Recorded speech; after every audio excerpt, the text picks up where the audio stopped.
welcome back to my channel.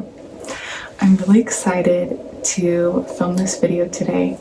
I did another poll on my Instagram and most people voted for birth story, and I'm so excited because I love talking about it. Everyone has such a different experience giving birth, and everyone has such a different story to tell. So I'm really excited to share my story with you guys and my experience giving birth and bringing a child into this world. So thank you so much for watching. Thank you for stopping by my channel. Please subscribe if you're not already subscribed, if you'd like to see more videos from me. And thank you guys for watching. Okay, my camera fell a little far, so I brought it in closer. So my birth story, right? Like I said, everybody has such a different, unique experience giving birth. And there's really no, even though it's like, yeah, you're all doing the same thing, there's no story that could actually compare to one another, because it's so different for every person. So I will start off with mine. So my doctor started doing cervical checks when I was 38 weeks. She asked me if I wanted to be checked. And so I was, of course, so eager. I was like, get this baby out of my body. I loved being pregnant, but at that point, 38 weeks pregnant, you have a hard time sleeping. You have a hard time getting out of bed. You have to pee every 2 seconds. I was so eager to meet Kaysen that I was just like so ready.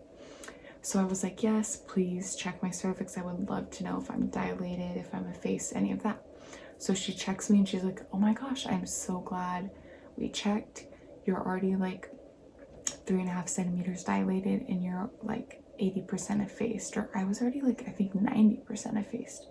So I was like so excited, and she's like, I'll be surprised if you even make it to your next appointment. So my husband and I are like, yes, the baby's coming soon. We're so excited. Like, we're just ready. So we're waiting and waiting and waiting. Every day my husband's like, any contractions? Any contractions? Are you in labor? Da da da. Nothing was happening. I made it all the way to my next appointment. My doctor checked me again. Maybe by this time, I was 90% effaced, 4.5 centimeters dilated. I'm like, oh my gosh. So she does a membrane sweep. She asked me if I want a membrane sweep, and I'm like, yes, please give me a membrane sweep. And for those of you who don't know what that is, it's when the doctor literally takes 2 fingers like this, and they go in between your sac of water and the water sac and the inside of your body, and they take their fingers and they separate the membrane, and it kind of just gets things going. So it's supposed to help. Some women need it done twice, some women it helps. So I was really excited because I'm like, yes, like this will help me go into labor. So after that, TMI, I lost my mucus plug. If you're a mom, if you've given birth, you know what that is. If not, I will let you look that up on your own. I lost my mucus plug and I was spotting a little bit, which is totally normal for getting a membrane sweep. So like I said, she swept my membrane, and that night, in just a couple hours, we hung around. Since I was already, okay, so let me back up. My doctor is an hour away in Santa Barbara. So we were like, oh, we'll hang around for a little bit, since I was already like 4 centimeters dilated, 90% effaced at this point. We'll hang around for a little bit and we'll see if my contractions start, whatever, because for some people it works really quickly. So we hung around in Santa Barbara for a little bit. We went to the beach, walked around. Nothing happened really. I was just cramping a little bit, but that's normal after a membrane sweep. So we went home, an hour away, and that night I started getting contractions. And so my husband was like so nervous that I was going to not make it to the hospital. We were not going to make it to the hospital. He was like so nervous that I was gonna like have the baby in the car or not make it, or have to have the baby at the hospital where we live, which we really wanted to go to Cottage in Santa Barbara because that's where my doctor was. So I was having contractions, like I said, and they started getting a little closer. So I was like, oh, we're still fine. We shouldn't leave yet, because I wasn't really in like that intensive pain, but I was having contractions because of my membrane sweep. And my husband's like, let's go, because he was like so nervous. So we were told to head to Santa Barbara when my contractions were 10 minutes apart because the drive. And hopefully I wouldn't have the baby on the way there. And so when they were about, I don't know, I would say like I was getting a contraction every like 15 minutes. And so my husband's like, maybe we should go. And so I'm like, okay. So we go ahead and go. My parents followed us down there because they're so very sweet and they wanted to make sure that we got there safely. And by this time, it was about 4 or 5 in the morning when we left.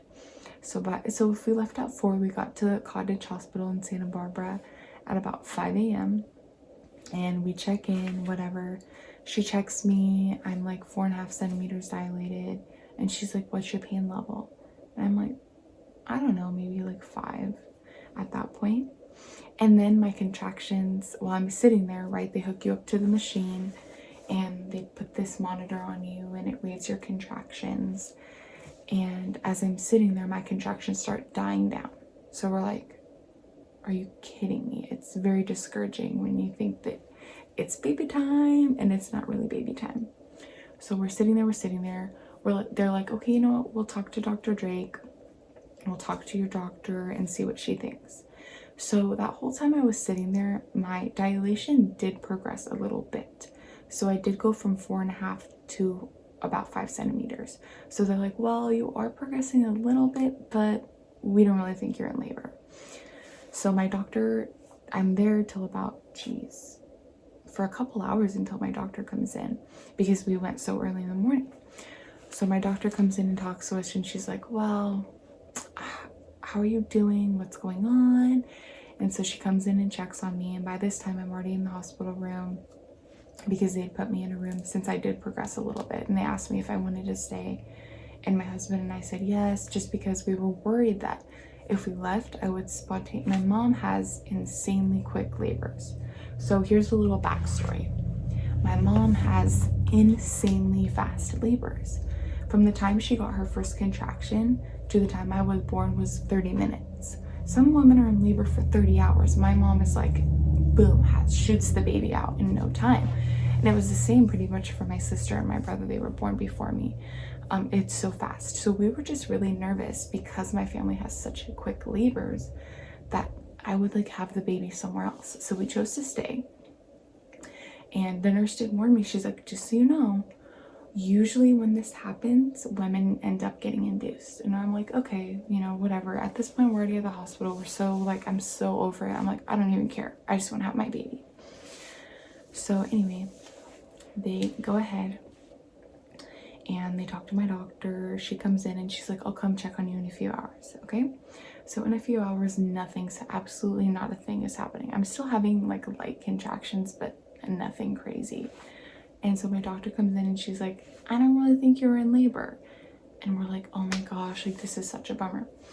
But she's like, I don't really know that she's like, if you lived here in Santa Barbara, I would just send you home and tell you to come back. But since you live an hour away, I don't really know that I feel comfortable sending you home. And so she's like, it's totally up to you. How would you feel about being induced? How would you feel about being given Pitocin? Which, if you don't know what Pitocin is, it's pretty much a medical form of oxytocin, so a synthetic version of oxytocin, which you produce when you start getting contractions and you go into labor. So if you are pregnant and you are like 39 weeks pregnant, there are lots of things you can do to try to produce oxytocin naturally, which is like nipple stimulation, which my doctor suggested to me. We tried several times. All sorts of things. Like if you're like cuddling, you produce oxytocin. So there are things that, can help you. But if your body's not ready to go into labor, you're not going to go into labor, no matter what you do. So we said, you know what? Yes, I felt like that was the right thing to do. I called my mom. We prayed about it. My parents, of course, not just my mom. I called my mom and dad. We prayed about it, and my husband asked me if that was okay. What do I think? And I'm like, yes, at this point, I'm fine with that. So I had oh my gosh, I loved my nurse so much. I had the very sweetest, cutest little nurse in the world. She was she wasn't an old lady, she was an older lady, and I just loved her so dearly. She was like so sweet. So she first was like, okay, let's get you lunch, we're gonna get you fed, and then we're gonna start the Pitocin. And of course, like, I had heard stories about Pitocin and that you have very strong contractions when you are given Pitocin, but I had never given birth before, so I had nothing to compare it to. So I'm like, this is fine. Let's do it. I'm ready. I'm ready to have this baby. It's baby day. We're at the hospital. Let's do Pitocin. So at about 1 p.m., I started the Pitocin. And it works pretty fast. So they did have to like amp it up though, because my contractions they started, but they weren't that strong. And they were like not consistent enough like they were looking for. So we're just kind of like, at that point, it's a waiting game. You're waiting and waiting. So I think the maximum amount of Pitocin you can have is 6 drops an hour. So she starts it off at 1, not really doing much. So then she adds 2, adds 3 after a while, a long amount of time. And finally I was up to 6 drops an hour. And at this point, like, you can definitely feel contractions, but they weren't that bad. They weren't that strong. I was having them. I was like bouncing on the ball. I was using the squat bar to like, you can do all these things to help open your pelvis and get ready in the birthing position. So I was doing literally everything I could. I got in the like hot tub bath thing, and I sat in there, and which is really awesome if you're in labor and you are at a hospital or a facility that has like a spa tub. Ooh, those are amazing for dealing with the contraction pain. And so we're waiting and waiting and waiting, because my doctor ended up having like 6, 7, 8 women, all these women that come in with spontaneous births, and everyone was just shooting out their babies. And I ended up being on Pitocin from 1 p.m. until 10 o'clock at night. And the reason I was on Pitocin for so long is because my doctor decided that I needed to have my water broken. And so because my water wasn't breaking on its own, and I wasn't actually like going into labor. So the decision was made that she was going to break my water pretty early on in the day, but she literally got stuck like delivering so many babies that by the time she was done with all of those, she had an emergency surgery.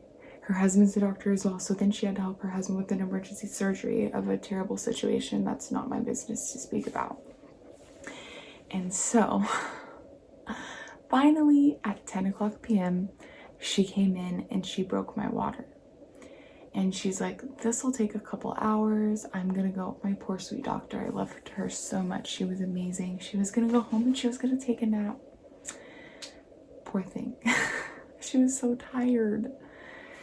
And so she comes in and she breaks my water. So the process of having a doctor break your water is they put on a little tiny glove over their finger, and it has a little needle on it, or little needles, and they go in and they break your water. They cut the sac open. And so that experience was very bizarre. You instantly feel a massive rush of hot water. It is so weird. It just like flows out of your body. And then me personally, I don't know if this happens to other people or what, I started like intensely shaking.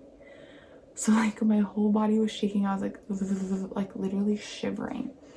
And it's because the doctor's like, it's totally normal. It's just the hormones, because it's like a lot going on. So Gage, my poor husband, is like, is she okay? I just like am like literally like, I'm not even being dramatic, you guys. Like I'm like I can't control my body. Like everything is just like shaking like very hard. And so after they collect, it's really cool. They literally don't let any water spill. They collect it all on this like pad, and like within seconds I start getting intense contractions, like so bad that I'm like, I literally am like, I cannot do this. before I go there about my contractions, my doctor told me I'm gonna go home and take a nap. You'll need at least a couple of hours, like, for me to progress into labor. So she leaves pretty quickly after breaking my water. And like I said, within minutes, I start getting these intense contractions like no other feeling in your life. I don't even know how to describe it, y'all, because I was on Pitocin for 9 hours. They enhance your cramps like no other, your contractions. Why did I say cramps? They enhance your contractions like you literally feel like you're gonna die. Let me be real with you. I felt like I was going to die. Like I 100% was like, this is my last day on earth. I didn't really think I was gonna die, but I felt like I was going to die. At that point, I was like, going into giving birth, going into this all, I was like, I'm gonna have a natural birth. I'm not getting an epidural.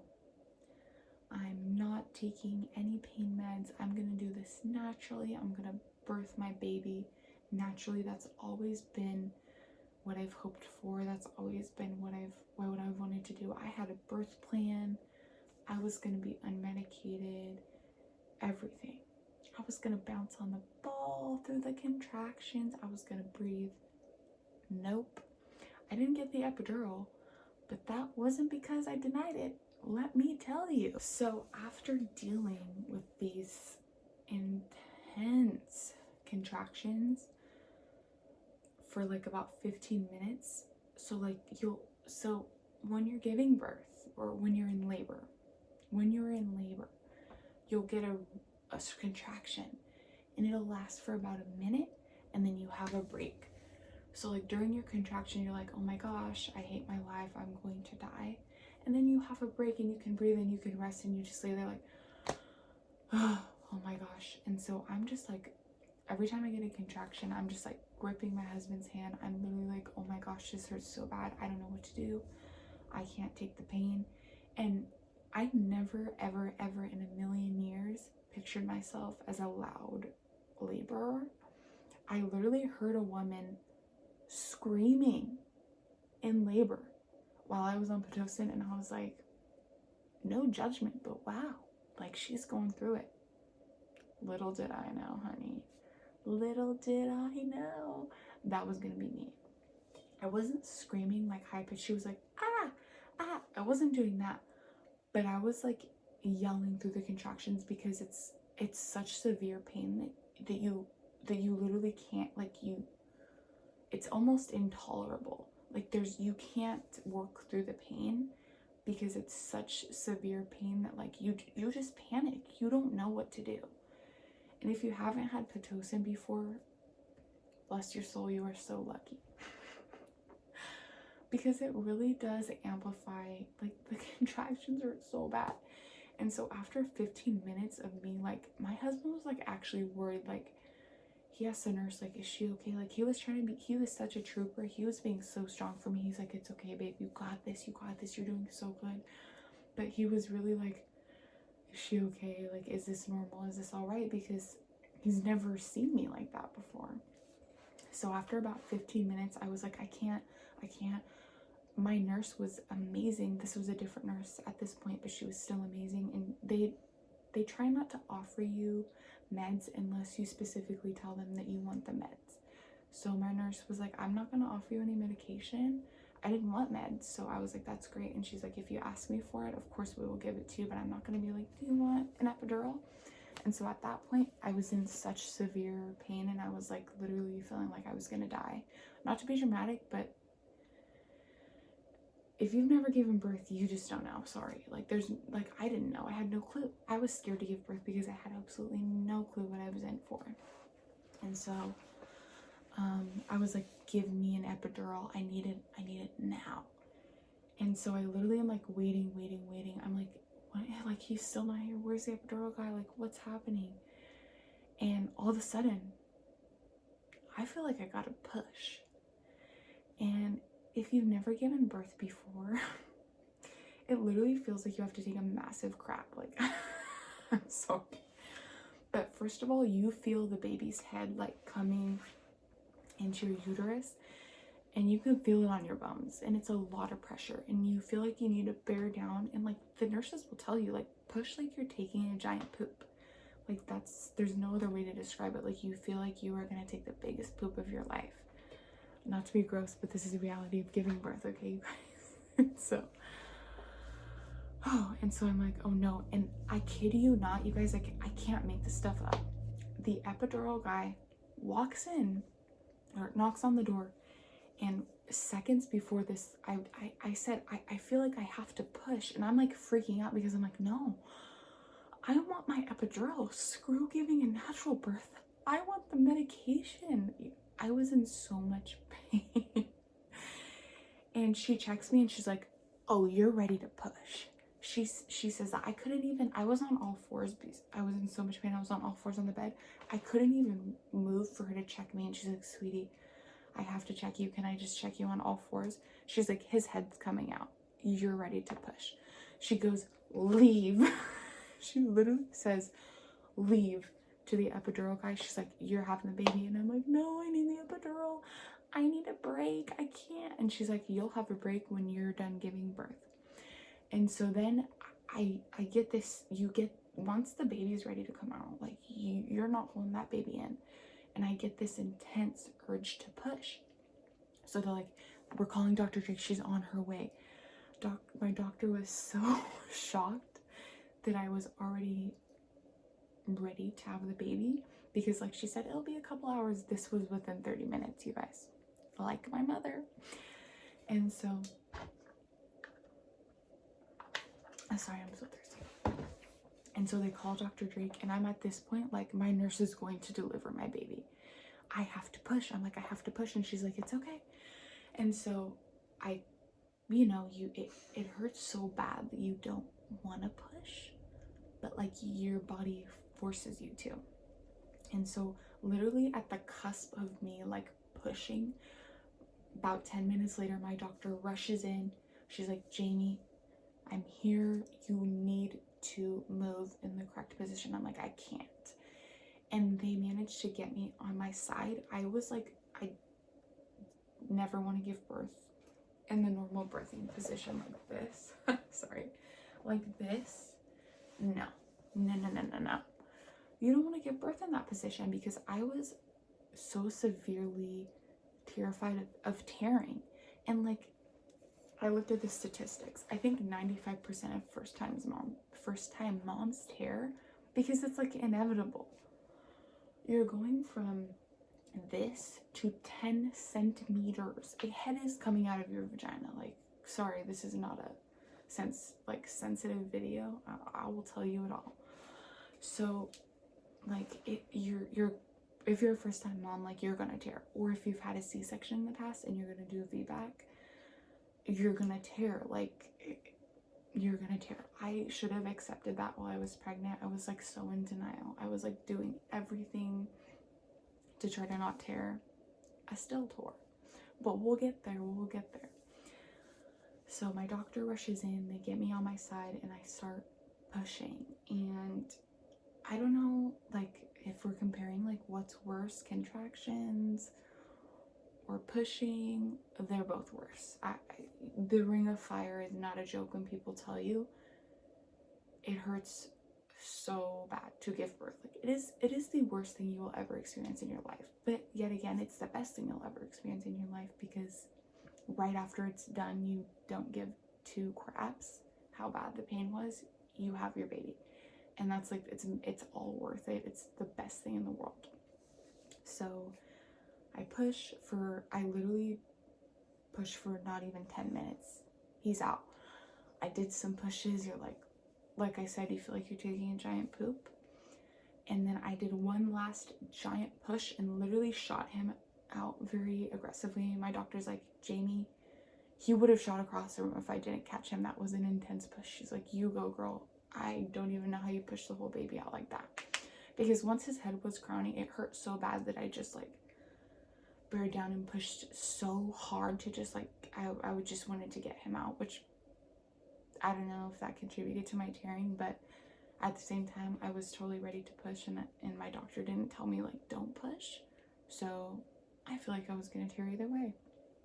And so anyway, then he comes out, they lay him on my chest, and his eyes are wide open. It is like the greatest thing ever. He's staring at me, and then I'm holding him, and it was amazing. And then I looked down and I said, I tore, didn't I? How bad is it?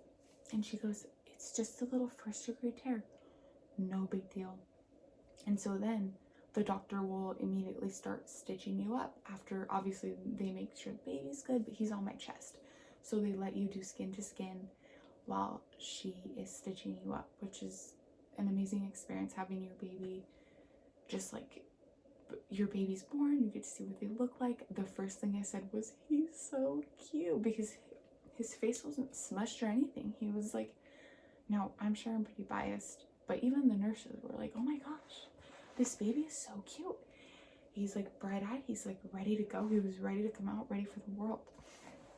And so anyway, they numb you and they stitch you up. And she's like, while she's stitching up, she's like, oh yeah, this is a 2nd-degree tear. So I ended up getting a 2nd-degree tear. And for those of you who have had a 3rd-degree tear, I am just so sorry, because honey, a 2nd-degree tear was, I can't imagine a 3rd. I thank you God that I only had a 2nd, because a 3rd, I don't want to know that pain. I don't want to know that pain. Women have a way higher pain tolerance. I will tell you that right freaking now.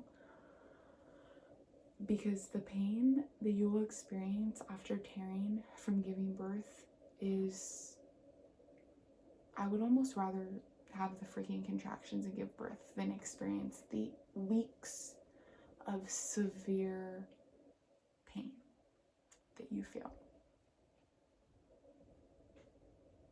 Let me tell you, it's not easy. It's worth it, but it's not a walk in the park. The great thing is, by the 6-week mark, I finally felt like myself again. So you will heal, and like I said, 3-4 weeks of gnarly pain is so worth bringing a child into this world. I don't want it to make it all seem like this was a negative video, because I know there are so many people who have had much more traumatic, horrible birth experiences than I have. So by no means is this like poor me. This was just my experience and how I felt about it. I've never experienced anything like that in my life. I've never even broken a bone. So for me, maybe I was a little traumatized. I was scared to give birth again, and right when I had my baby, I was like, that's it, 1 baby is enough. I don't ever want another baby, because I don't ever want to give birth again. I have since changed my mind. I know that 2nd babies are so much easier on the body to deliver, because you've already delivered a baby before. So I will have another baby, God willing, someday, hopefully in a couple years. But yeah, this was my experience. I would continue on, but I feel like this video is already so long, and I don't want to have you guys watch like a 30-minute video of me rambling about giving birth. So anyway, postpartum is a whole nother video, and I also would love to do a video on things I wish I knew before laboring and giving birth. So hopefully that's coming soon. A day in the life of a 6-month-old is coming soon as well as a few other videos. So thank you guys so much for watching and coming to see my experience giving birth. Leave a comment below of something unique or something surprising that you had happened to you during your experience giving birth, which if you've never given birth before, it could even be the simplest thing. So again, thank you guys so much for coming over to my channel. Thank you guys for watching my video. Please subscribe, and I will see you next time.